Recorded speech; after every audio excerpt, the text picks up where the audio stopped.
मागे राजकीयता आपल्याला कसा त्याचा फायदा उचलता येईल या हेतूने काही राजकीय पक्षाचे लोक काही गुंड या ठिकाणी मस्ती करतो हे आपण बघितलेलं आहे. अटक झालेल्यामध्ये ज्यांचा काही शाळेची कॉलेजशी संबंध नाही अशी लोक पकडलेले आहेत. त्याचा काय संबंध होतो या आंदोलनाशी मला वाटतं अशा लोकांवर कारवाई झाली पाहिजे.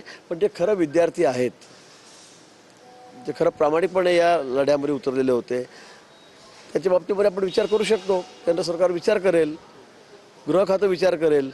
पण जे नुसतं दंगामस्तीच करायला आले होते, दगडफेक करायला आले होते, पोलिसांवरच दगडफेक करायला लागलेले आहेत, वाहनं तोडायला लागलेले आहेत, त्यांना काय सोडण्यामध्ये मला वाटतं की सोडण्याची आवश्यकताच नाही. जलसंपदा विभागाचं खातं आपल्याकडे आहे.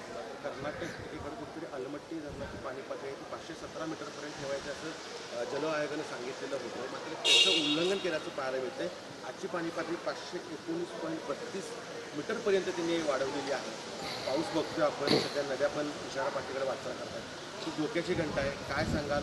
समन्वय कर्नाटकची आणि हे खरं आहे, अलमट्टीमुळे आपल्याला मागे मग सांगली असेल, कोल्हापूर असेल, आपल्याला खरं त्याचा मोठा फटका, मोठा फुगवटा त्याचा होता.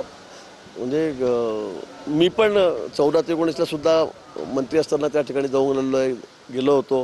पण मला वाटतं कुठे केंद्र सरकारने त्या उंचीवाढीला परवानगी दिलेली नाही आहे, कुठे परवानगी दिलेली नाही. आणि त्याला आपण विरोधच केलेला आहे.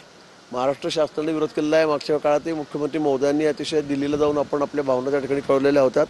आणि मला